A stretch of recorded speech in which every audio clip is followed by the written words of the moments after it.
What's going on, beautiful people? Thank you for tuning in. Thank you for watching, for listening to my never-ending rants and ramblings about the state of affairs of this dimension that we exist in. So thank you. You guys really liked my video, my first video, my immigration story to Canada. You guys really loved it. Everybody told me in the comments, bro, make a part 2. You said you're gonna make a part 2. Where's the part 2?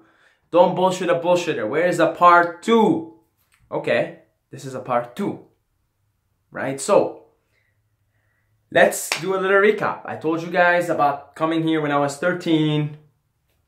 I told you mostly about like the very initial stages of learning English. Basically grade 8 and grade 9. So, age 13 and age 14.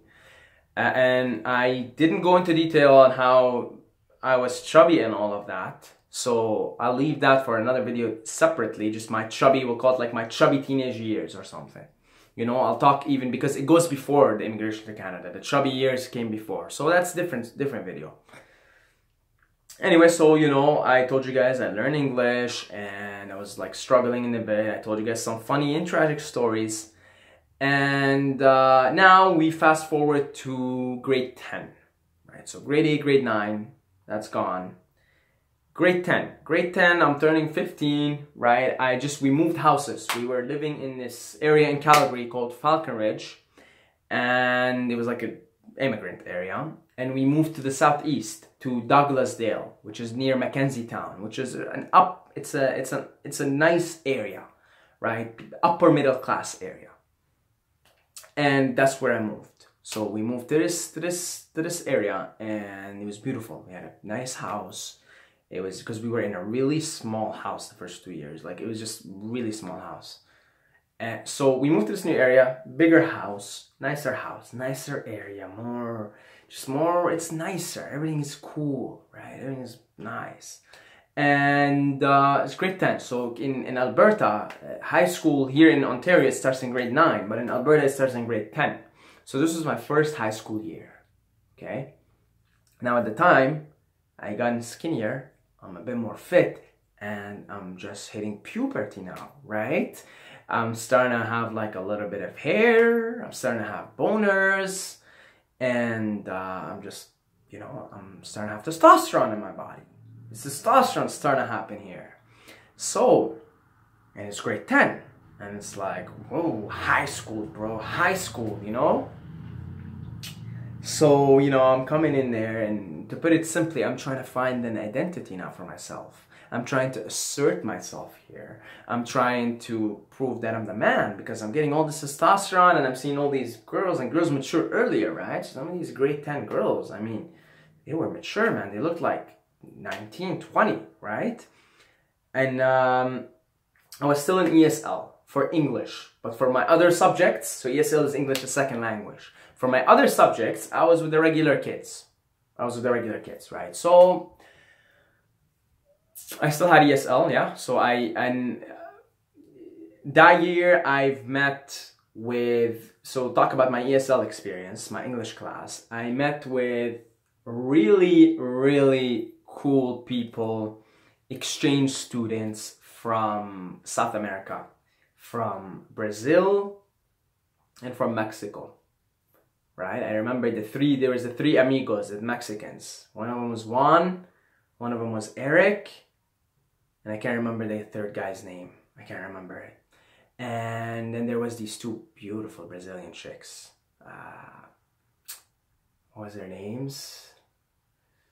Natalia and Camilla, I think. That was their names, right? So that was my my ESL class. So, you know, it was nice. It was nice interacting with these people. There was also a girl from Venezuela. There was a bunch of exchange students. And there was another girl from Cuba. My God, she was gorgeous.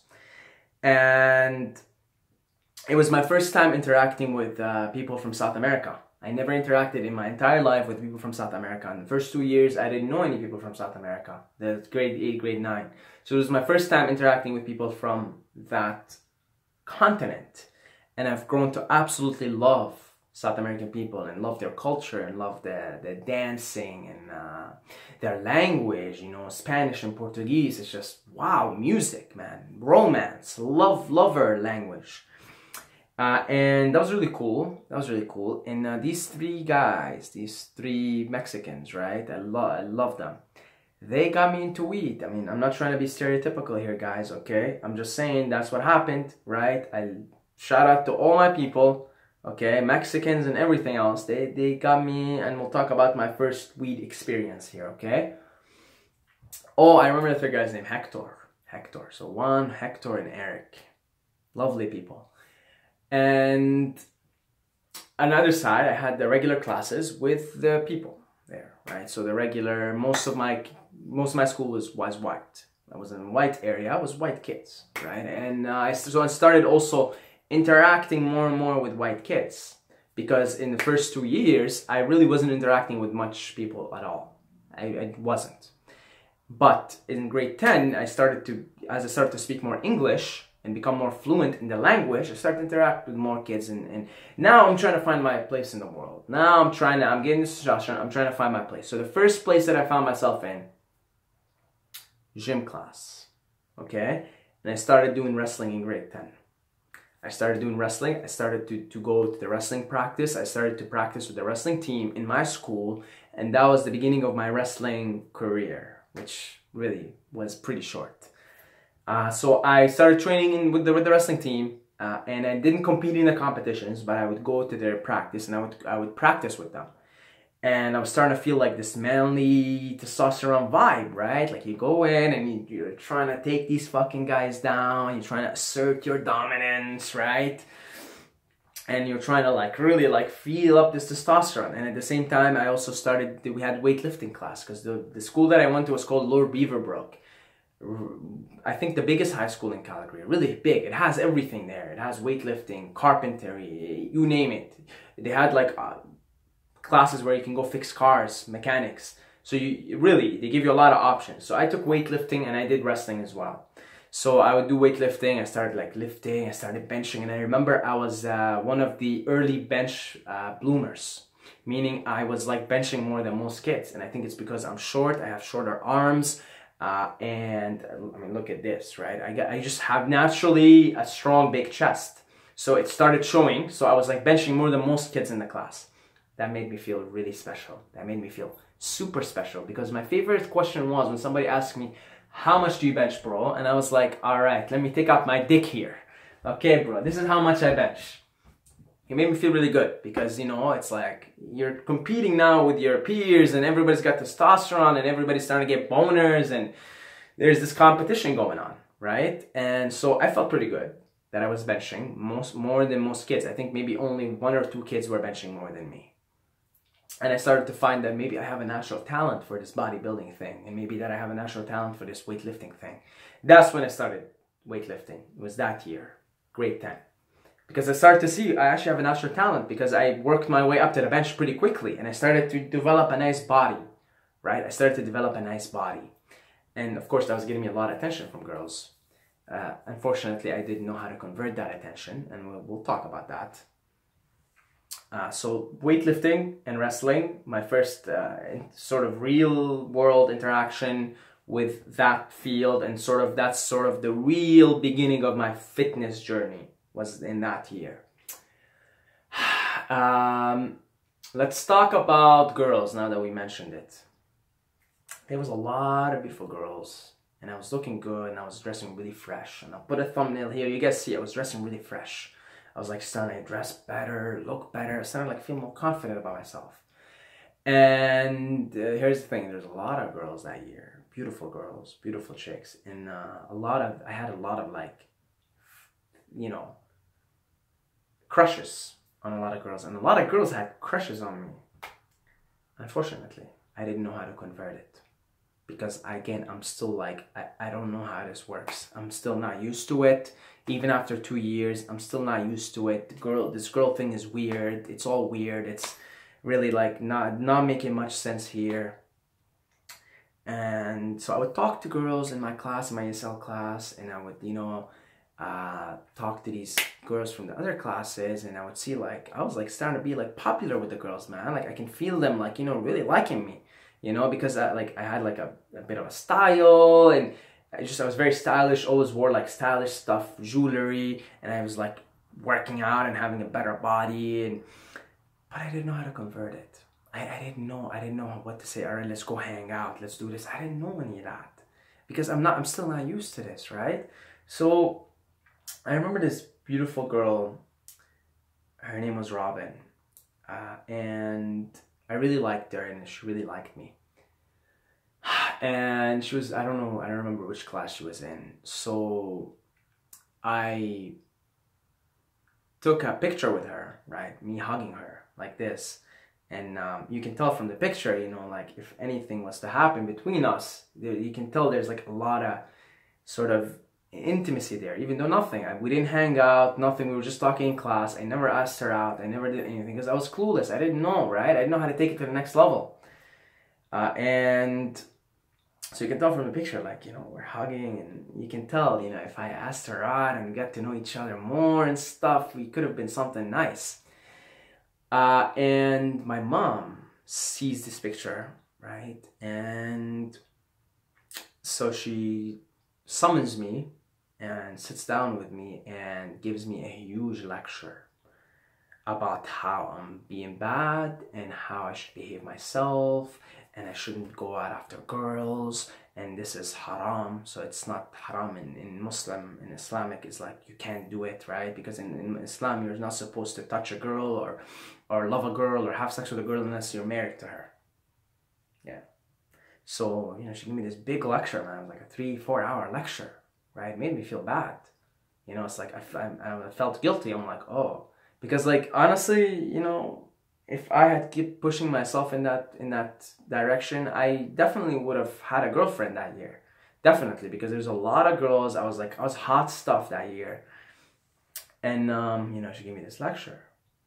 And I felt guilty, you know. I was like, haram, don't do this. This is bad. You shouldn't do this. You know, like, this is not how we taught you. This is not how you were learned. This is not how you were taught. And yeah, that made me feel guilty, you know. I'm like, oh fuck, I'm doing something bad here. Even though, like, what? Like, this is love, man. Like, you know, these girls are ripe. I am ripe. I get boners. Like, this is just nature. So again, this is why I have a lot of problems with, like, institutionalized religion and this whole sex before marriage and all of that. Because really, like, what do you mean? You know, this is nature. This is nature. In hunter-gatherer tribes, once you had boners, you started having sex and you started making love in your tribe. So, you know, I felt guilty and I kind of pushed back a little bit. And I didn't have a girlfriend that year. I mean, I could have had a girlfriend. I could have had a nice memory from high school, like a loving memory, but I didn't. I didn't. I pushed back because you know, I was reminded through like this serious lecture that before marriage is bad. We shouldn't touch girls. We shouldn't do this. And yeah, again, I'm a kid, still grade 10, right? I love my mom, so I listened to her. But I was deep down, I knew something's wrong, and I knew like, no, this is like bullshit. Anyway, so that was that for the girls. I didn't have a girlfriend. I didn't have this beautiful memory that I could have had that year, but I'm not, you know, you guys can tell I'm a little bit resentful of that. I am, because it's a beautiful thing, man. Young love is a beautiful thing, and I missed out on that. I missed out on that because of belief systems and culture and bullshit, really, bullshit ideologies, right? And yeah, so I missed out on that. So that's for the girls. Now, I also remember, we'll talk about the weed incident. Before the weed incident, I also remember I was getting a little bit aggressive, and I remember this tall guy named Christian. He sort of said something, I didn't like it. I really was looking for a fight because I was feeling good. I was feeling, you know, like testosterone. I was like really good wrestler now. I'm not really good, but I thought I was. I could take down people and I was getting better at it. So I'm like, I want to assert my dominance here. So there was this guy, tall guy, 6'4", right? And I'm like 5'6", 5'5", right? So I'm a short guy. And I don't know, I just wanted, like, I wanted to start something with him. I don't know, he was pissing me off. So I look at him and I was like, you know, telling people, like, people were like starting to talk about my wrestling skills, right? So I guess he heard it. So I look at him, I'm like, yo, today, lunchtime, I'm fucking meeting you over there at that door beside that class. See me there. And I was like, really, like, you know, just put on a show. So in lunchtime, I go up to him and I'm like, what do you want? You want to fight right now? You want to fight? You know, I'm just putting on this stupid act. And the guy's like, no, I don't want to fight, man. I apologize, whatever it is. I don't even know what it was. I apologize. I don't want to do anything. And I look at him, I'm like, okay, man. All right, cool. And I honestly, I felt like a dumbass. I felt like a complete dumbass because I felt like the guy handled it so well and like just made me look ridiculous. Really, I was looking for a fight. He made me look ridiculous. So that was one incident that happened. And yeah, this desire to fight others and stuff, I think it continued with me for the next few years. I think if I was making love, if I was having a girlfriend or something like that, that wouldn't have happened, really. And it wouldn't have happened. Like, you know, I would become more of a lover.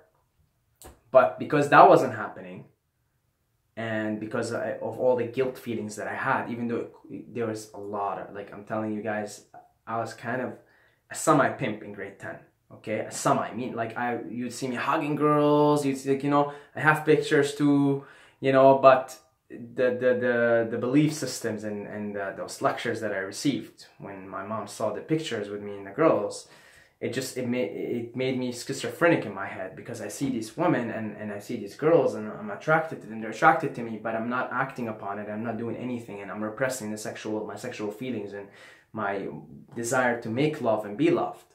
And I think that also manifested in me always looking out for a fight. And so that continued for the next little while. Grade 11, grade 12, even first and second year university.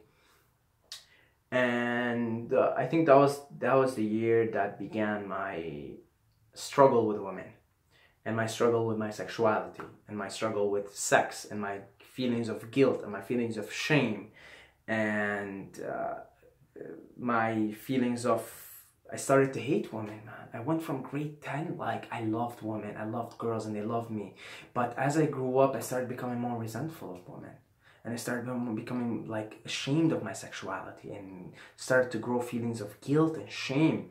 And I would see other kids, they have girlfriends, you know, and you know, I see them kissing and stuff, and I'm like, man, oh, I can do that too. But then, you know, these belief systems and these feelings of guilt and shame would play in my head, and I wouldn't do anything about it.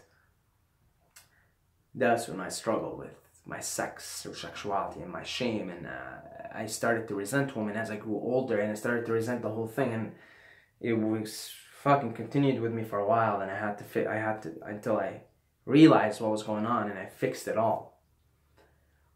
Really faulty operating system, ideologies, right? Telling you shouldn't have sex before marriage, and touching girls is bad. It's like, this is love. What, you have something against love? Anyway, so I didn't get my 15 minutes of fame in high school. I didn't have like a high school, because after grade 10 I moved to Ontario, and that's probably for another video, for maybe part 3. But yeah, I didn't have that memory that I could have had with so many beautiful girls that year, and maybe specifically Robin, right? Beautiful girl. If I have the picture with her, and you can just tell the way I'm hugging her and the way she's hugging me, you can tell there's a lot of feelings in there that never went anywhere. So this is why, yeah, that's just, I'm not a fan. I'm not a fan at all of sexual repression. I'm not a fan of telling people not to make love when they're ready to make love, not to have sex when they're ready to have sex. I think that's completely bullshit, and that's so repressive against the human expression, man. That is so repressive, man. That's so repressive. That is a crime. We do a crime when we put these ideologies and tell people, like, this is how you behave sexually. Crime. When people are ready to have sex and ready to make love, and there's people that are interested in them, let them enjoy it. Like, don't tell them, make them feel guilty and ashamed about it. Anyway, so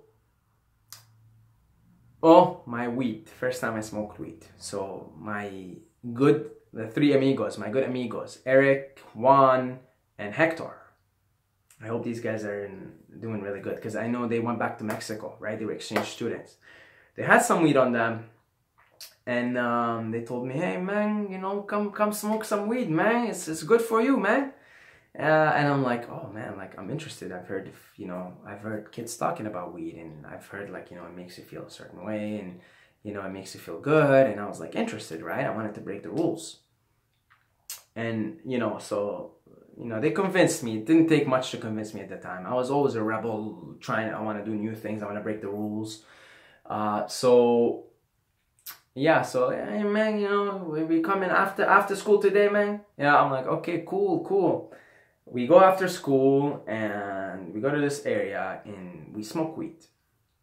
So I take a puff, I take 2 puffs, and then that's it. After that, see you guys later. Take care, man. Take care. See you later. And I didn't feel anything. I did not feel anything. And I've heard of people smoking weed for the first time not feeling anything. I don't think I smoked it properly. I don't think I took proper tokes. I don't think I've taken... I think if you fucking take proper tokes and it's the first time, you will get fucking high.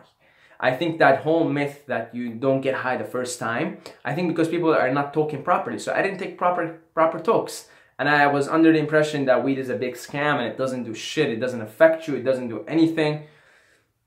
I didn't feel anything. And I didn't try weed again until grade 11. That's maybe for part 3. We'll tell you guys the first time I got high. So this is the first time trying weed, but I didn't actually get high.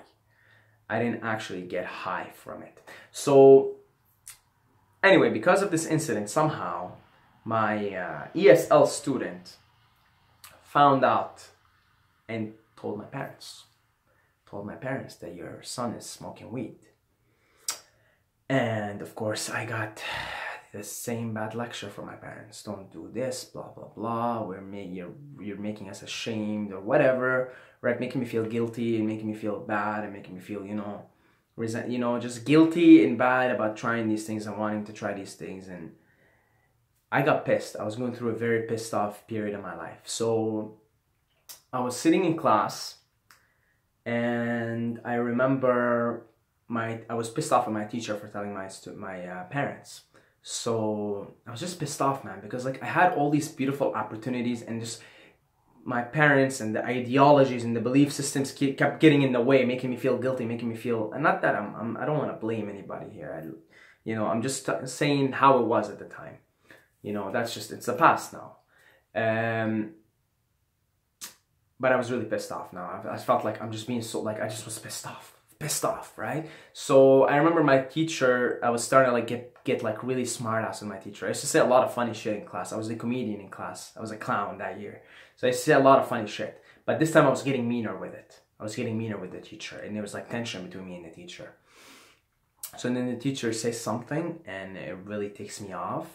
I get up, I fucking throw the chair. There was a chair, I throw it across the room and I take 2 tables. I had a table beside me and I just like throw them. It's a big messy situation, right? Luckily nobody got harmed, nobody got injured. I just got so pissed and I left the class. I'm like, fuck. I like swear I leave the class. And I left the class. I was pissed off, man. I was pissed off, right? I was pissed off at the teacher. I was pissed off at my parents. I was just a pissed off, angry kid. I'm like, fuck, man. The world keeps getting in like my way of wanting to be. And yeah, so I walk away, and my teacher comes and says, she leaves the class to get somebody else to like make sure that everything is okay. Comes up to me, like talks to me quietly, and I just tell her I'm pissed off. Like, my parents, everybody's pissing me off. Why don't you guys just let me do what I want to do? And yeah, I was just still pissed. Like, I calmed down a little bit, but I was pissed off. I was fucking pissed off. Anyway, she gets me to go back to class. She doesn't escalate it further, because she could have escalated it further. She could have went to the principal. I could have got suspended or something. She doesn't escalate it further. I think maybe she felt a little like she was a nice teacher. I think she felt my pain. She felt like, my frustration. So she took me back, and she took me back to class, and I calmed down. Because I threw a chair across this room, and I just threw the tables. I was so pissed, man. I just was so fucking pissed off. And yeah, and I went back to class and calmed down. And then I found out shortly after, that we're moving to Ontario. And I was sad, very sad that we're moving to Ontario, because I loved my school, I loved the kids. I knew next year maybe I'll see Robin again, maybe I'll see some people again, maybe, things will be better. Maybe, like, I loved it. I was making friends, like white friends, I was making Mexican friends, all kinds of friends, all kinds of people. I was really happy. I like found a good place to be in. I was in a wrestling team, I was doing weightlifting. It was a nice year, man. Like, it was a really good year.